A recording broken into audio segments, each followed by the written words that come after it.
All right, hi everybody. How you guys doing? I'm sorry about the switcheroo again today. They are doing construction in my building on my floor and it's loud. We have no air conditioning. The windows are open. It's super hot. Things just got a little bit goofy today. So I figured that I would just record a Zoom for you guys that you could watch on your own time. The last chapter for this unit is not really a hard one at all. It's all very straightforward information for you guys, things of that nature, so you can honestly just watch the Zoom and be able to understand the information. As always, if you guys are confused, please reach out to me and we can set up a separate Zoom. We do have all of next week to go over stuff as well. And this Thursday is going to remain a live Zoom, so we can touch base on stuff as well if we need to do anything then. Okay. As always, guys, reach out after a question, or oh my gosh, I can't even talk today, after lecture today if you guys have any questions. Okay, so today we will be going over chapter 16. Before we go over chapter 16, let me switch my screen really quick for you guys and touch base on chapter 18. All right, okay, so this is chapter 18. We're really not going to spend much time on this chapter at all, okay, and I'm going to ask you guys to make sure that you go through it on your own. Your exam that is coming up next week literally only has 2 questions on this, okay, so you guys should be able to just look at the lecture notes and your read your chapter and be able to answer the study guide. Okay, so this is obviously the study guide that you guys need to do. It's nice and short. Okay, so I just want you guys to focus on these sections. When you get to creatine and caffeine and banned stimulants, if you are confused by any means on anything, please reach out to me and I will go over that with you guys. Okay, your next study guide that will be due not this coming Sunday, the following Sunday. I will send you guys an announcement on all the due dates, will be chapter 16. So let me switch that over. All right, so this is going to be a fairly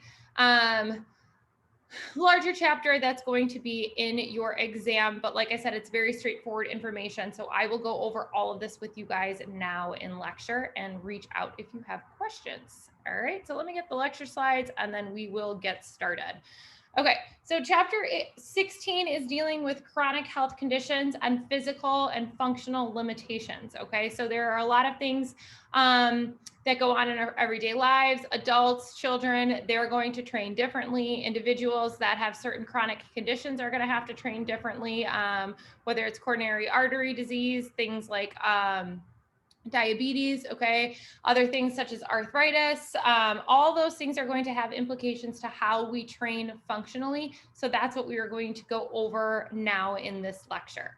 Okay, certain age considerations. Okay, so there are physiologic differences between children and adults, just like I just talked about a second ago. So children have a peak oxygen uptake instead of a max VO2. So remember we talked about that max VO2 is the maximal amount of oxygen that we are utilizing in our bodies. Okay, children just have a peak oxygen uptake. So they reach that peak point where that's all the oxygen that they can use. So their bodies physiologically differ from adults, okay? So children are less efficient and exercise at a higher intensity of their maximum VO2. So most children are not going to be able to sustain that high intensity activity such as adults do, okay? They have not matured and things like that, so their bodies are going to work a little bit differently. Children also do not produce enough glycolytic enzymes to perform sustained high intensity exercise, just like I talked. Remember, we need those glycolytic enzymes in order to produce contractions for our body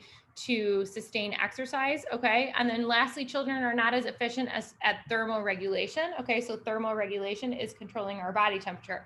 If you guys ever look at children playing outside, whether they be 5 years old to say, let's say about 10 years old, they get really hot and sweaty really, really quickly. They are not able to cool down their bodies as much as adults. So you really have to make sure that you are watching children and making sure that they are not doing that super high intensity activity such as an adult or adolescent that has trained for a longer period of time. Okay, resistance training in youth. Okay, this is something that I focus on a regular basis every day. So if you guys actually have specific questions on this, please reach out because this is my bread and butter. This is what I truly enjoy to do, training my athletes. But So resistance training for youth, there's a lower risk of injury resistance training than most sports in which youth commonly participate. Okay, so you're actually going, there's preconceived notions that resistance training can be harmful for youth. Okay, if it is done properly, it is really not harmful, and there are truly a lot of benefits. Basically, youth can hurt themselves a lot more, say in a regular soccer game, volleyball game, something along those lines, than a controlled environment for resistance training. Okay, so most common injuries are sprains of the ligaments or muscle strains. Okay, think hamstring, quad, and then obviously ankle sprains, things of that nature. Okay, and then children will build strength and bone density, but very little actual muscle mass. Okay, so when children are actually working out, okay, we talked about how those first adaptations to exercise are neurological. Many adaptations for children are neurological. So yes, they will build strength in their muscles and they will increase their bone density, but they won't actually increase their muscles in size. They won't hypertrophy until they start going through puberty and they become adolescents. Okay, so in your actual study guide, you are going to see a whole list of charts that you will need to fill out. So all of these actual charts in our lecture are what you guys are going to need to fill out for your actual study guide. So in the exam, a lot of the questions are going to come from these actual charts. Okay, so obviously if we look here, so this is basic exercise guidelines for youth. Okay, so we have mode, frequency, intensity, duration, movement assessment. Just make sure you guys overlook these. We're going to do a whole separate unit on movement assessment soon. Okay, so don't worry about that too much. Okay, but make sure you guys are looking at all of these for all the charts that we have. Okay, so if we look at special considerations down there, so progression for the youth population should be based on postural control and not on the amount of weight that one can use. Okay, so if we're thinking about youth, okay, we're trying to show them the correct motor mechanics moving forward into everything that they are doing, whether it be activities of daily living or in our sport. Okay, so we want to focus on that postural control, balance, and stability, and not really on the amount of weight that they can lift. Okay, and also considering it's youth, you want to make exercise fun. This should be the goal for a lot of people in general, but especially at a youth perspective, you want to make exercise fun. You want them to see exercise as this enjoyable thing so they carry it on to the rest of their everyday life. Okay, if we were now talking about senior adults, okay, so many physiologic changes create challenges for senior adults. Okay, so chronic diseases like arteriosclerosis, atherosclerosis, and peripheral artery disease can hamper exercise and increase caution. Okay, so obviously as we age, we develop a lot of chronic diseases. Okay, so there's going to be a lot of things that we need to make sure that we pay attention to. So if somebody has coronary artery disease, something along those lines, they are going to need to train in a different sense than just say a regular adolescent adult that doesn't have any chronic conditions. Also, a lot of senior adults can have things such as arthritis, osteoporosis, orthopedic injuries, all those types of things that we are going to have to take into consideration when they are training. Okay, so some of the normal physiologic and functional changes associated with aging includes reductions in the following. Okay, so maximal attainable heart rate. So your heart rate actually drops as you get older. Cardiac output drops as well, the amount of blood that we were pumping out in a minute. Your muscle mass also decreases. Okay, that's just a physiologic change. Also, we tend to move around less as we age, so this could also be a contributing factor. Okay, balance and coordination decrease, so neuromuscular efficiency. Okay, so this is why a lot of times with senior adults, we are trying to build that balance and coordination to avoid things as falls, things of that nature, and really sustain those activities of daily life, such as getting out of bed, sitting down in a chair, getting up, walking stairs. These are the types of things that we're going to want to focus on. Okay, connective tissue elasticity, okay, is also going to decrease, and bone mineral density is also going to decrease. So as we age, we lose bone mineral density, so we have to make sure that we train for those aspects as well. Okay, again, make sure you guys are looking over this. Okay, if you can see special considerations for senior adults, okay, progression should be slow, well monitored, and based on postural control. Okay, exercises should be progressed if possible toward free sitting, no support, or standing. Okay, so if you have a client that is sitting, holding on to things. You want to progress from there to the point where they are standing without holding on to anything. We are working on balance and coordination, okay? You also don't want your client to do the Valsalva maneuver, okay? Remember where they're holding their breath. We don't want to hold our breath. As a senior, if we have high blood pressure or coronary artery disease, because the Valsalva maneuver will increase our blood pressure, okay? And if a client cannot tolerate SMR, remember that's self-myofascial release or static stretches because of other conditions, okay? They can perform a slow, rhythmic, active, or dynamic stretching, okay? So for senior adults, you wanna make sure that you keep them moving, okay? It is important as we age to continue moving, but also really to focus on the balance and coordination aspect of our training, okay? Obesity, okay, so obesity, you guys should probably all know these facts by now. This is what we did in the very first chapter, but the fastest growing it's the fastest growing health problem in America, okay? So approximately 66% of of Americans older than the age of 20 are overweight and 34% are obese. Those are very staggering numbers. They have gone down, but they're still pretty high. So then make sure you guys are also looking over your body mass index, okay? And remembering that 18 to 24.9 is your normal range, okay? And 25 to 29.9 is overweight, and over 30 is obese, okay?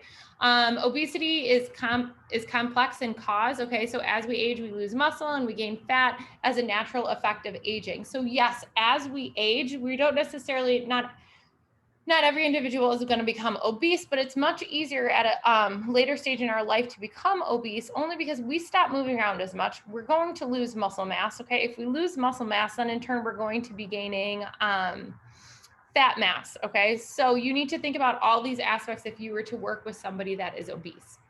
Okay, so obesity, you guys should be following phase 1 and phase 2 of the OPT model. Okay, so with stability and balance, and then we go to phase 2, which is endurance. Okay, if you guys do not remember these, make sure you overlook them again or look over them again from one of our first lectures in the beginning of the year, okay? So we want slow, gradual weight loss achieved by decreased daily intake of calories and through increased caloric expenditure through cardiorespiratory training and resistance training. So let me break that down for you, okay? If you have an obese or overweight individual, you don't want drastic weight change, okay? You want this to happen gradually, okay? So how you're gonna do that is you're gonna decrease some of the calories you intake, all right? And then you're gonna try to make sure that you are burning more calories than you take in. So a lot of that can be done with cardiorespiratory training. You also want to increase resistance training, obviously slowly. The more muscle mass you have in your body, the easier it is to burn calories. So we want to increase that muscle mass and to make sure that we have more lean body mass as opposed to fat mass. Okay, here are the guidelines for overweight and obesity. Okay, if you guys are looking, so resistance training, okay, it does state down here that phases 1 and 2 will be appropriate, performed in a circuit training manner, okay? So remember, circuit training, you have, say, 6 exercises. You are doing every single exercise back to back, okay, in order to maintain heart rate, your heart rate up. The higher your heart rate is, and if you do it in a circuit training aspect of it, the easier it's going to be to burn calories. And if we think about being overweight or obese, we want to burn those calories. So we're not just going to be doing your regular Joe Blow resistance training where you do one set, you wait, then you do the next set. You're going to break it down into a circuit training manner so we can keep that heart rate up a little bit. Obviously, you're staying in phases 1 and 2. Repetitions are 10 to 15, 2 to 3 times a week. We're keeping that weight down. We are not lifting crazy amounts of weight. Obviously, as you guys progress, you can change all of that as well. Okay. Special considerations are important to think about in this aspect. So you want to make sure that the client is comfortable. Okay. Be aware of positions and locations in a facility that your client is in. Some overweight and obese individuals are not going to want to be training around other individuals, maybe just because they don't feel comfortable. They might be embarrassed. It might be more difficult for them to get on an actual elliptical treadmill. Maybe they don't fit as well into a machine. These are all the types of things that you guys need to think about when you are training overweight and obese individuals. You want to make them feel comfortable. If they're not going to feel comfortable, they're not going to want to do the exercises. Okay. Exercises should be performed in a standing or seated position, okay? And many have other chronic diseases. In such cases, a medical release should be obtained from an individual's physician, okay? So obviously, if you are overweight or obese, a lot of the times that leads to other medical conditions such as diabetes or coronary heart disease.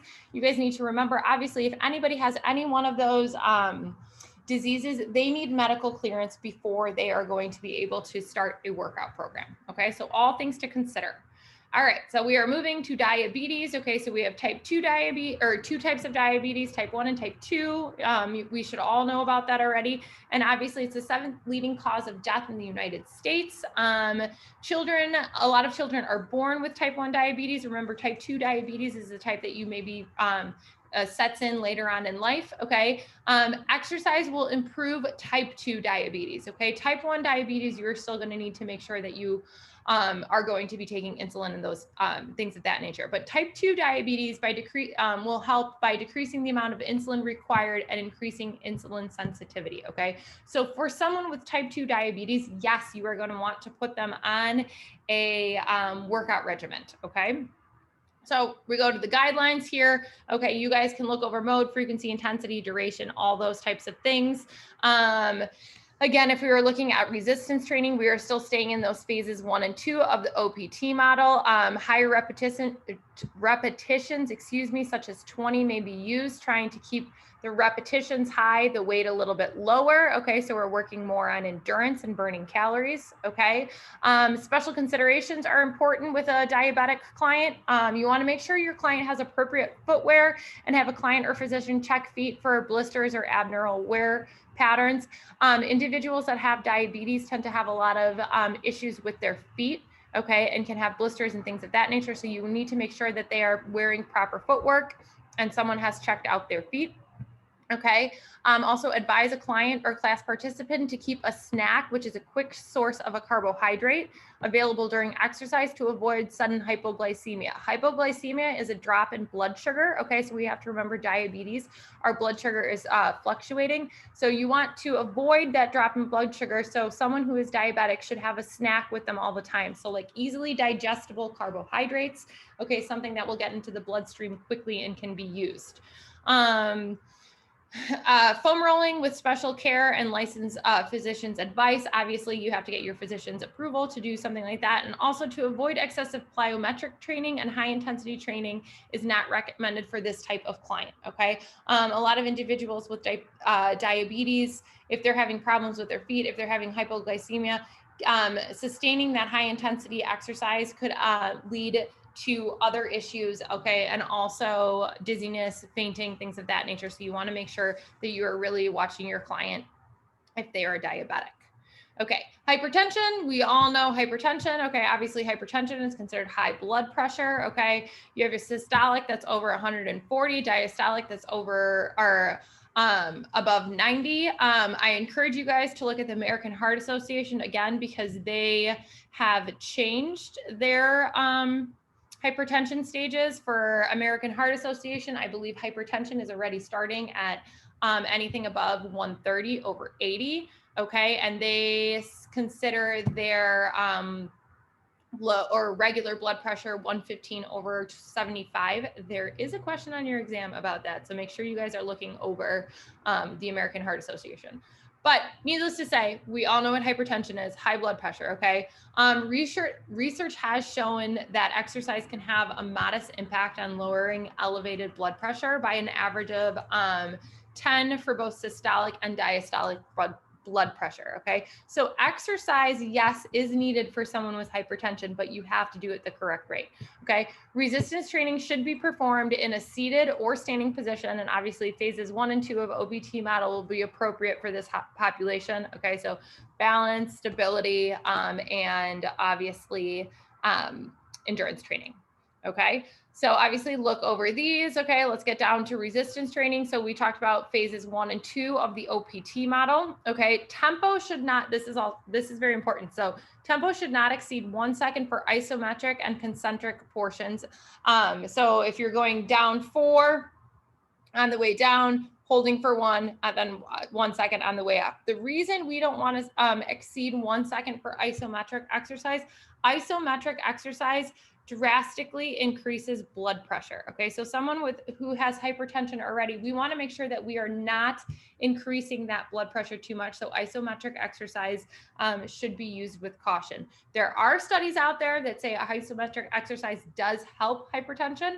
I also do agree with those studies, but for the purpose of this class, okay, we are thinking in our heads that no, we don't want to be doing isometric exercises and holding long contractions because it's going to increase our blood pressure past the point of what we need. Okay. Also use circuit training or PHA, which is peripheral heart action weight training, as an option with appropriate rest intervals. Okay. So PHA, peripheral heart action training, is doing things in a circuit format and alternating between upper body and lower body. Okay. This is helping decrease lactic acid buildup and raising blood pressure. Okay. I encourage you guys to look this up, but this is going to be a very important thing for individuals with hypertension, that peripheral heart action type of workout.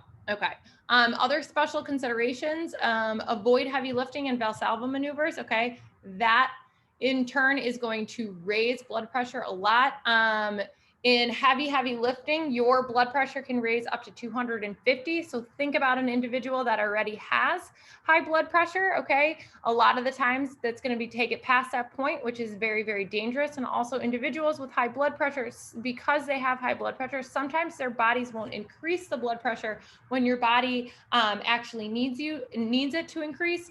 Okay. And then this can also lead to dizziness, fainting, things of that nature. So you want to avoid super heavy lifting and the Valsalva maneuver. Okay. Do not let the client over grip the weights or clench their fists. Those are going to become isometric actions. That's also going to increase your blood pressure. So you want to make sure that you tell them not to do this. Modify tempo to avoid extended isometric and concentric muscle actions. We just talked about that.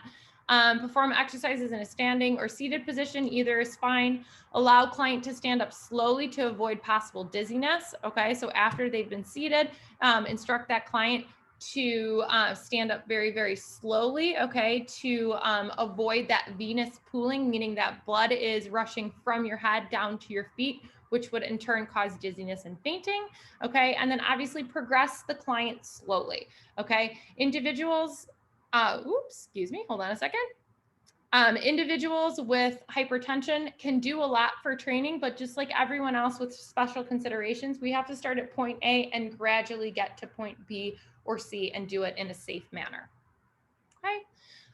Coronary heart disease. Okay. We've gone over this before. Obviously, coronary heart disease remains a leading cause of death and disability for both men and women. It has drastically decreased, but it still remains as a leading cause of death. Okay. We've had a lot of significant medications and training and things out there to help individuals, but this is still a very serious thing in the United States and worldwide, actually.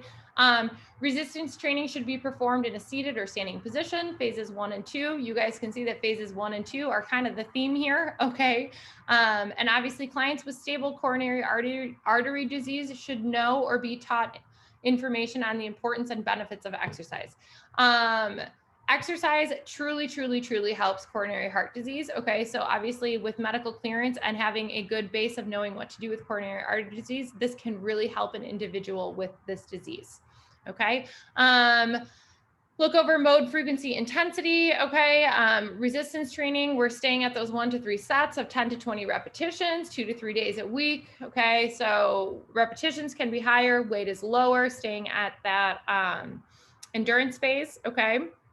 Tempo, again, just for this one, just like hypertension, you do not want to have those long isometric actions. You want to keep the tempo nice and smooth, and also use that PHA weight training as an option as well.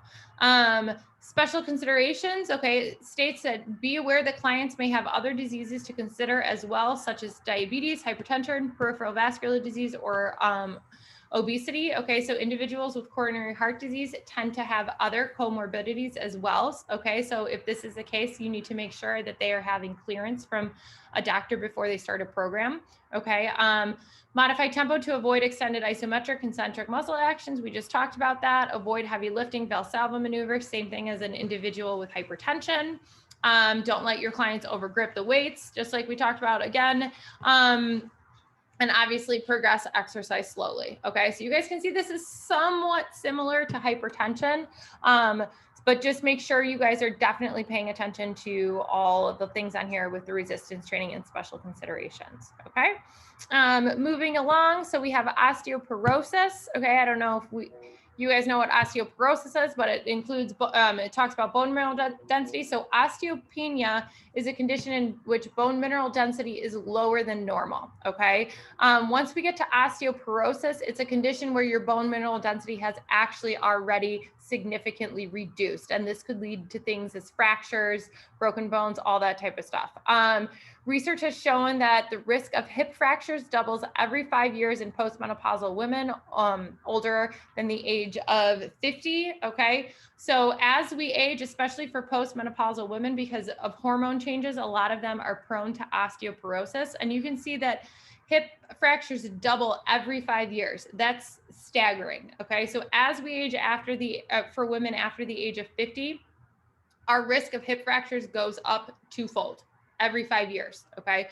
So something to consider.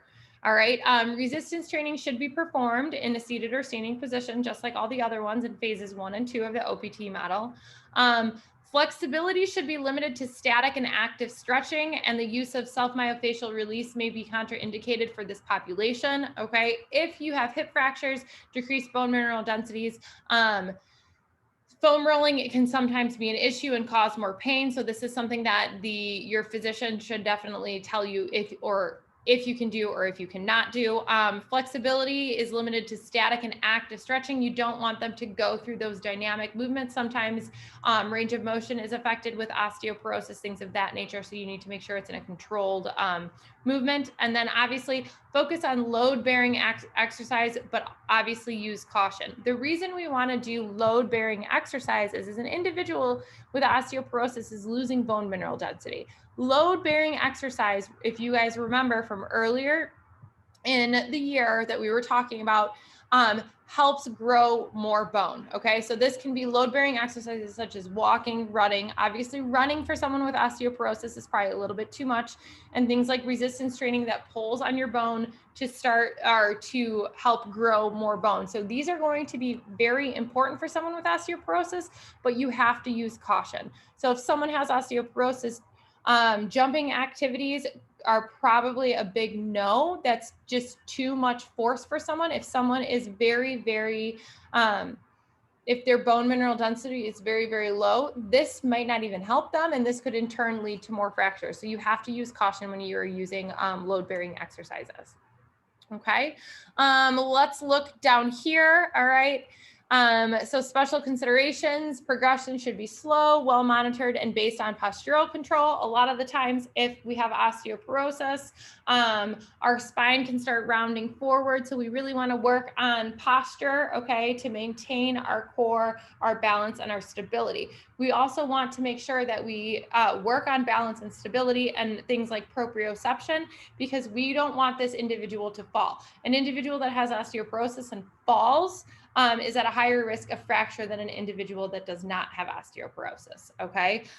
So focus on exercises of hips, thighs, back, and arms, okay? So hips, we wanna make sure we strengthen our hips, our thighs to help our knee extensors, our back, obviously to work on our posture, our lower back, okay, and our core, and then also our arms and everything up top. Okay, avoid excessive spinal loading on squats and leg press machines, okay, as we age, and if we have osteoporosis in our spine, okay, this is going to put way too much stress on our spine. Our spine has little discs with water in them, and as we age, they get less spongy, okay? We want to avoid having any form of fracture in the spine, especially when we load our spine, because we're gonna put all that pressure on our lumbar spine.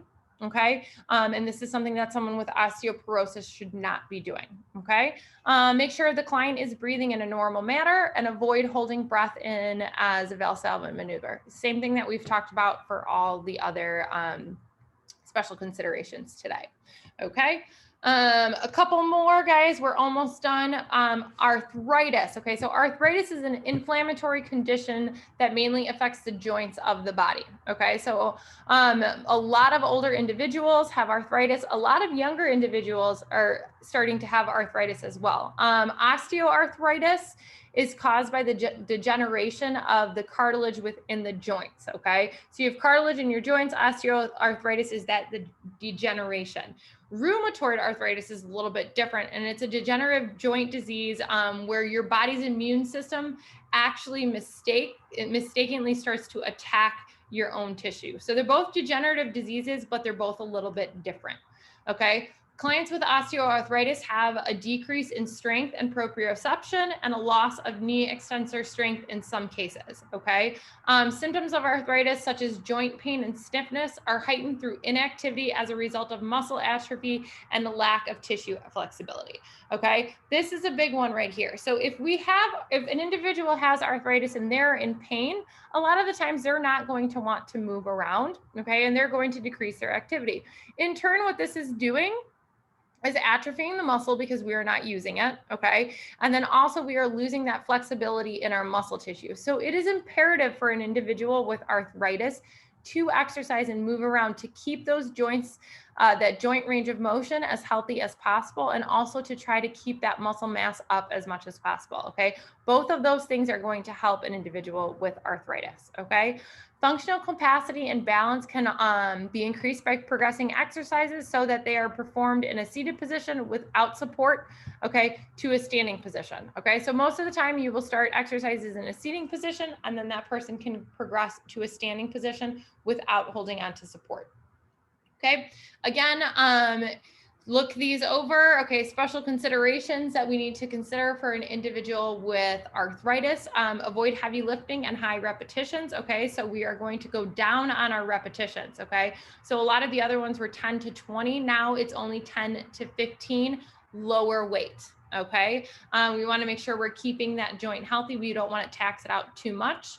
Okay, stay in pain-free ranges of motion. Okay, we have to think about arthritis is affecting our joints. Okay, so some people are going to have lost some range of motion. We want to stay in that pain-free range and not make the individual go past it.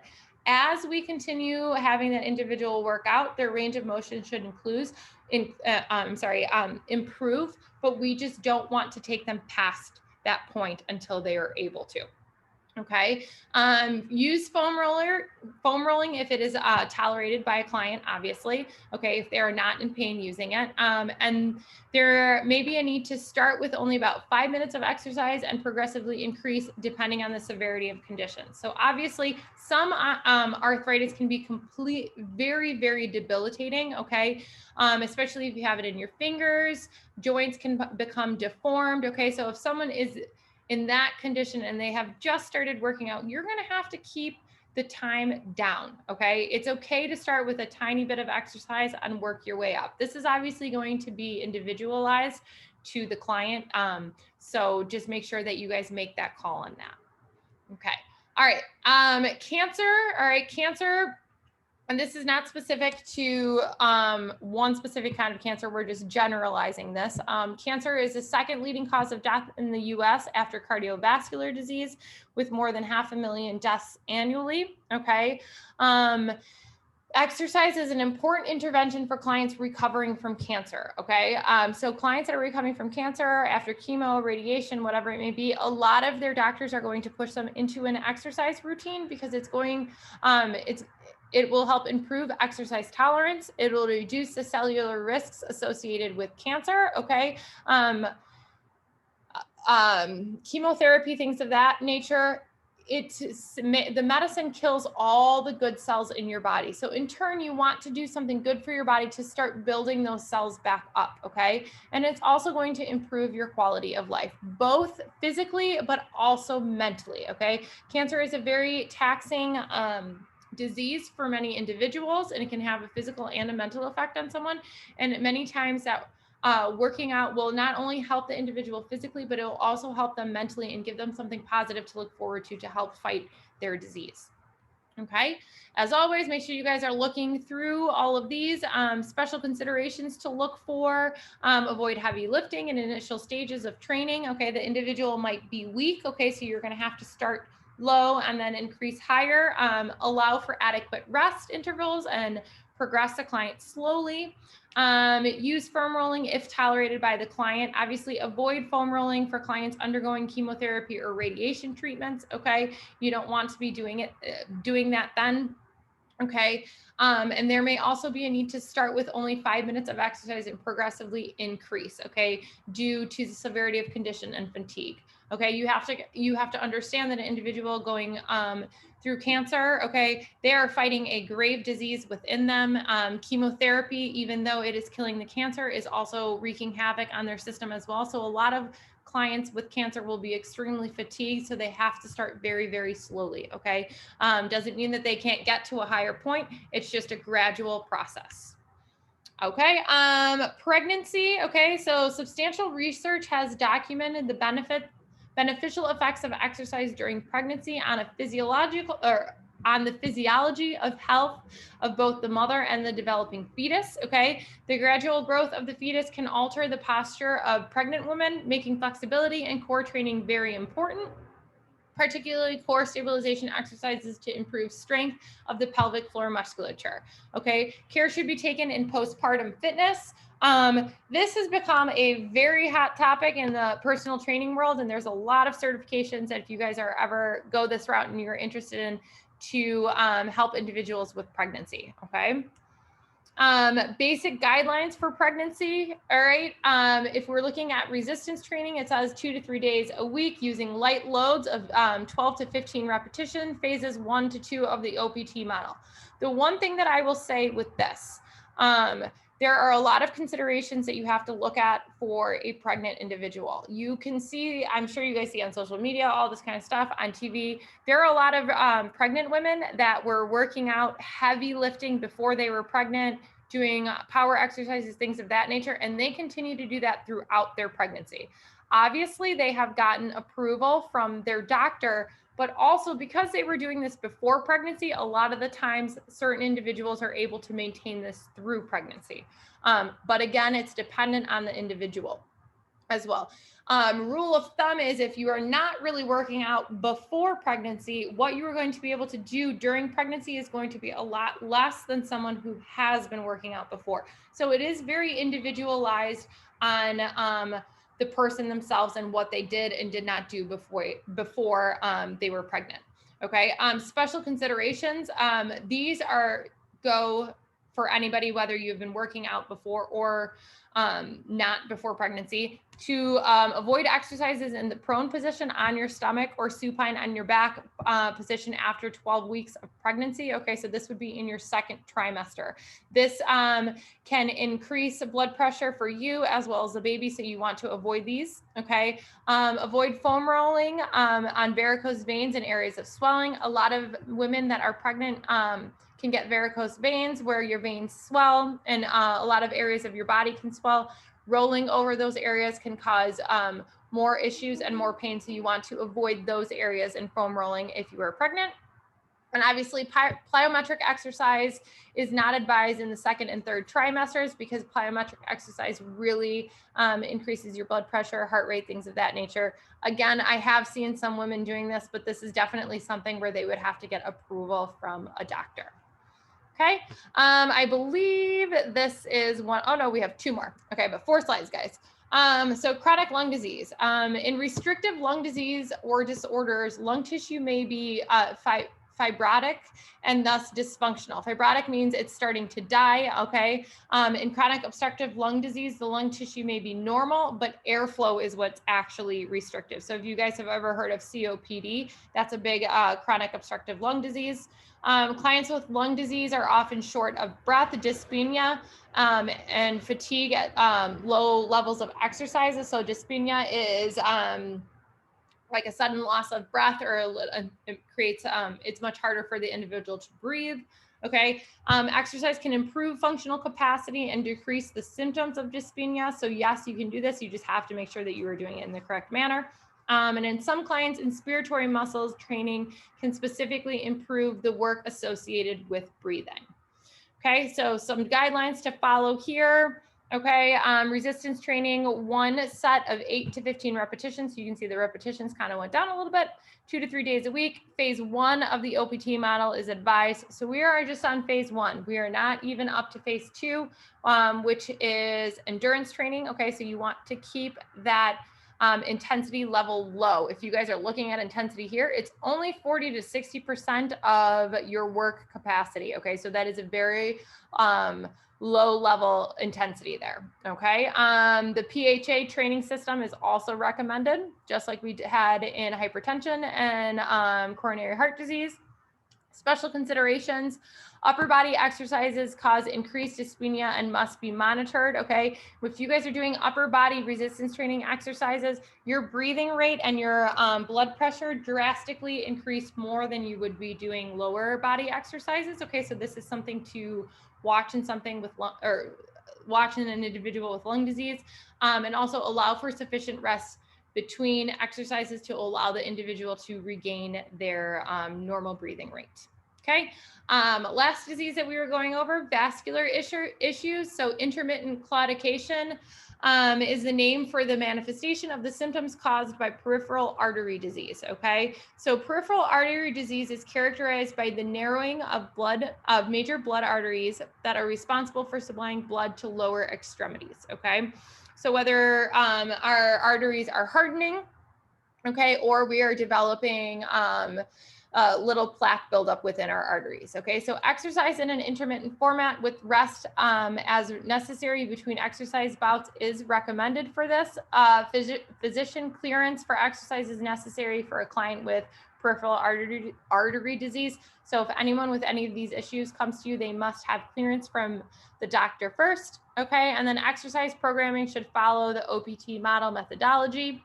All right, so if we were looking here, intensity goes all the way from 50 to 85%. So obviously that individual can get up to a higher intensity, but again, we're going to start low.